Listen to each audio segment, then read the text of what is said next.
বাড়িতে সারা দিন বসে বসে বোর হচ্ছে, বিকেলবেলা একটু হাঁটারও জায়গা নেই কোথাও, বা জায়গা থাকলেও সেটা আপনারা জানেন না। তো চলুন আজ নিউ টাউনের বুকে সবচেয়ে সেরা পার্কের সন্ধান দেবো, যেখানের ভিউটা কিছুটা এইরকম, যে পার্কের এক রাউন্ড হাঁটলে আপনার মন অ্যাম্বিয়েন্সের কারণে এমনিতেই ভালো হয়ে যাবে। তো চলুন আজ শিল্পী অ্যান্ড শুভমস ব্লগের হাত ধরে ঘুরে নিন এই অপুর সংসার পার্ক। আমরা এখন অপুর সংসার পার্কে পৌঁছে গেছি। এখানে একটা অপুর সংসার ঢোকার যে মুখে এন্ট্রি গেটের বাঁ সাইডেই একটা ক্যাফে আছে।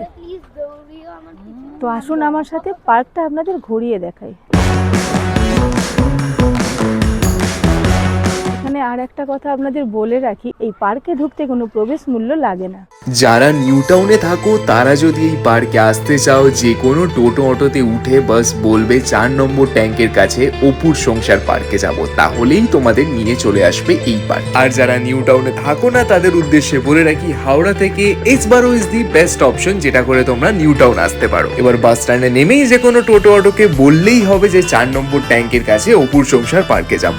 In fact they have this building inside the park premises, যেখানে তোমরা ইজিলি উঠতে পারো, আর তার ছাদ থেকে কিন্তু খুব সুন্দর আর ব্যাপক ভিউ পাবে এই পুরো অপুর সংসার পার্কটার। এই পার্কটা কিন্তু দুর্দান্ত একটা লোকেশন, ভিডিওগ্রাফি বা তোমরা মিউজিক ভিডিও বা ডান্স শুটের জন্য খুব দুর্দান্ত লোকেশন। আর এটা আমি আগে করেছি, তারপরেই বলছি। নিউ টাউনের ভেতরে এই পার্কের সন্ধান আমার মনে হয় তোমরা অনেকেই জানতে না। অ্যাকচুয়ালি আমি এখন কারেন্টলি দাঁড়িয়ে আছি, যেরকম কি ভিডিওতে তোমরা দেখেছো, অপুর সংসার পার্কেতে। অপুর সংসার এই পার্ককে কেন বলা হয় জানো? কারণ কি এখানে পুরো সত্যজিৎ রায়ের ফিল্ম অপু, মানে পথের পাঁচালী যে ফিল্মটা বলা হয়, তার অনেক দৃশ্য তুলে ধরা হয়েছে। যেরকম তুমি যদি আমার সাথে ওইদিকে দেখো, সেখানে অপুর চুল আঁচড়ানো থেকে শুরু করে অপুর তার দিদিকে নিয়ে ছুটে যাওয়া, এই সমস্ত কিছু তুলে ধরা হয়েছে। আর এখানে তুমি যদি দেখো, পুরো রেলওয়ে ট্র্যাক বানানো আছে। এই ছাদ থেকে কিন্তু ভিউটা দুর্দান্ত আসে। আর ওই সাইডে পন্ডটা একটা খুব সুন্দর শেপে বানানো আছে, পুরো পন্ডটা ওখানে সার্কুলার শেপ, তারপর রেক্ট্যাঙ্গুলার শেপে খুব সুন্দরভাবে বানানো আছে। এই পার্কে এসে সত্যিই তোমার মনে হবে যে যেন সত্যজিৎ রায়ের সেই এরাটাকে, সেই গোল্ডেন এরাটাকে তোমরা আবার লিভ করছো।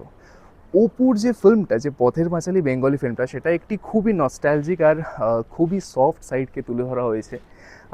একটা ঘরোয়া বধূর, একটা মায়ের যার স্বামী কলকাতাতে কাজ করে, সেই পুরো দৃশ্যটাকে, সেই পারিবারিক যে ব্যাপার স্যাপারটাকে এত সুন্দর করে ফিল্মের মাধ্যমে পোট্রে করা যায়, আর তাও আবার বাংলা ফিল্ম, সেটা কেউ তখনকার দিনে ভাবতেই পারেনি। আর এই ফিল্মের সাথে আমারও একটা গল্প জুড়ে আছে যে আমি যখন ছোট ছিলাম, ক্লাস 9-এ ছিলাম, তো তখন বেসিক্যালি আমার এইসব ফিল্ম একদমই ভালো লাগতো না। Only Hollywood and Bollywood film দেখতাম, রং সঙ্গ ফিল্ম বেসিক্যালি। তো আমার যে বেঙ্গলি স্যার ছিলেন যিনি, ওনার নামটা আমার এখনও মনে আছে, বাট জানি না ভিডিওতে বলা ঠিক হবে নাকি। তো স্কুলের বেঙ্গলি স্যার, উনি আমাদের নয়, পুরো বেঙ্গলি ডিপার্টমেন্টটাকে একদিন ডেকে বলে, তোরা তো সবসময় ওই সব ফিল্ম দেখিস, একবার আয়, এই ফিল্মটা দেখে যা। তো অপুর সংসার আমরা রোজ পাঠ করে, ব্রেকে খেলা ছিল সেই টাইমে খুব ইম্পর্টেন্ট, সেই খেলাধুলা ছেড়ে আমরা কিন্তু পার্ট বাই পার্ট ব্রেকেতে গিয়ে 40 মিনিট না 30 মিনিটের ব্রেক হতো, অতটা ঠিক মনে নেই এখন। তো সেই টাইমে আমরা গিয়ে কিন্তু পুরো খুব ভালোভাবে ওই ফিল্মটা দেখতাম, আর উই রিয়েলি এনজয়েড। আর প্রত্যেকটা সিন, তখন আমরা ছোট ছিলাম, তো বেঙ্গলি স্যার আমাদের খুব ভালোভাবে বুঝিয়েছিলেন। তো ওই জিনিসটা আমার এখনও মনে আছে। আর এটা হচ্ছে সেই ছোটোবেলার সৌমিত্র চ্যাটার্জি, ওখানে যে ইমেজেসগুলো দেওয়া আছে, যে ইলাস্ট্রেশনসগুলো বানানো আছে দেয়ালে, তো এই জিনিসগুলো কিন্তু দেখে আমার সত্যি মন পড়ে গেল। এখানে একটা রুম আছে যেটার নাম এই সাইডে লেখা আছে A.K. Roy. I don't know about this room much. আর এখানের ভেতরের জিনিসপত্র আপনাদের কিছুটা দেখিয়েছি, তো বাকিটা আমি জানি না। এখানে দুটো বেড আছে আর একটা চেয়ার আছে। আই থিঙ্ক কোনো সত্যজিৎ রায় ফিল্মের সাথে রিলেটেড কিছু একটা হবে এখানে। তো চলুন ভেতরে আরেকবার ভালো করে গিয়ে দেখি। সত্যজিৎ রায়ের কোনো একটা ফিল্মের আদলে এই রুমটা বানানো হয়েছে। যারা জানো বা বুঝতে পেরেছো কোন ফিল্ম, তারা কমেন্ট বক্সে জানাতে পারো। এই পার্কে মামামের দুটো ডান্স ভিডিও আর আমার একটি মিউজিক ভিডিও শ্যুট করেছিলাম, তোমরা গিয়ে অবশ্যই চেক আউট করতে পারো। মামামের নতুন চ্যানেল এই জাস্ট আমরা খুলেছি, ডান্স উইথ শিল্পী থেকে, link will be in the description box. অবশ্যই চেক আউট করতে ভুলো না যেন, কারণ কি এইবার থেকে প্রত্যেকটা ডান্স আর মিউজিক ভিডিও ওই চ্যানেলেই আসতে চলেছে। আমরা তো মাম্মামকে নিয়ে ডান্স ভিডিও শুটেতে এসেছিলাম। তো এই যে একটা এখন দেখছেন মাম্মামের ওই কৃষ্ণের পালক অ্যান্ড অল, তো সেটা বেসিক্যালি আমাদের হোলির একটা ডান্স আসছে আমাদের চ্যানেলেতে। তো সেটাই এটা আমরা ভাবছিলাম হচ্ছে আমাদের যে চ্যানেলটা আছে সেটাকে আলাদা করে নেবো, ডান্সের জন্য একটা চ্যানেল করব আলাদা করে, তো সেটাকে অবশ্যই কিন্তু ফলো করবেন। এখনও নাম টাম কিচ্ছু ভাবা হয়নি, বাট যাই হোক যখন ভাববো তখন অবশ্যই আপনাদেরকে জানাবো। এইসব ডান্স ভিডিও ওটাতেই আসছে, মানে সেগ্রিগেট করে দিতে চাইছি, এতে কোনো ঝামেলা মানে ওই একসাথে সব গুলিয়ে যাচ্ছে তো ওই জন্য। আর তার সাথে কিন্তু এই যে আমরা যে পার্টটা দিয়ে এখন হাঁটছি সেটা হচ্ছে অপুর সংসারের মেন পার্ট, একদম পার্কের, যেখানে অপুর সেই ওই আয়নার সামনে নিজেকে দেখায় মুকুটটা পরে, তারপর অপুর মায়ের চুল আঁচড়ে দেওয়া অপুর দিদির অপুকে প্রথমবার স্টিম ইঞ্জিন মানে রেলগাড়ি দেখানো, এই সমস্ত কিছু কিন্তু এই পার্কে খুব সুন্দরভাবে তুলে ধরা হয়েছে।